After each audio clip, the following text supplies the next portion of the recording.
নমস্কার, আমি তানিয়া। আমার একটি নতুন রেসিপিতে আপনাদের সকলকে স্বাগত। আজ বানাবো সর্ষে ভেন্ডি। তার জন্য প্রথমে নিয়ে নিলাম কিছু ভেন্ডি, সেগুলোকে পরিষ্কার করে ধুয়ে কেটে নেব।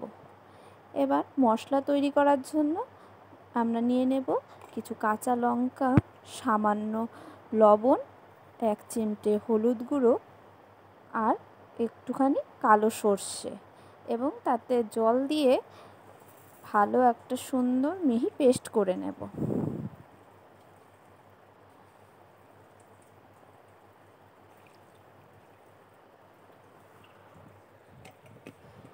এবার সর্ষে ভেন্ডি রান্না করার জন্য কড়াইতে নিয়ে নিয়েছি সাদা তেল, ফোড়নে দিয়েছি কালো জিরে এবং তেলের মধ্যে সামান্য হলুদ দিয়ে নেড়েচেড়ে দিয়ে দেব কেটে রাখা ভেন্ডিগুলো, আর তাতে দিয়ে দেব পরিমাণ মতো লবণ। এবার এগুলোকে নেড়েচেড়ে একদম হালকা স্টিমে কিছুক্ষণ সময় ধরে ভেজে নেব।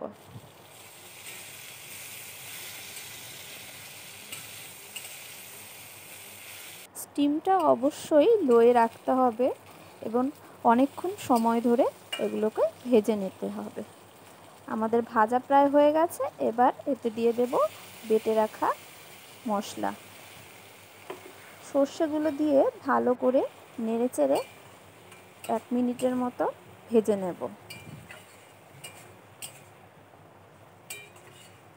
এবার সামান্য একটু জল দিয়ে হাই ফ্লেমে জাল করে নেব।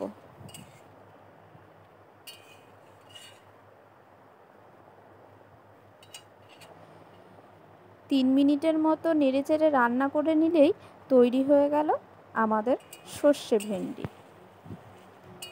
সর্ষে দিয়ে বেশিক্ষণ রান্না করতে হয় না, তাই 2-3 মিনিটের বেশি রান্না করা যাবে না।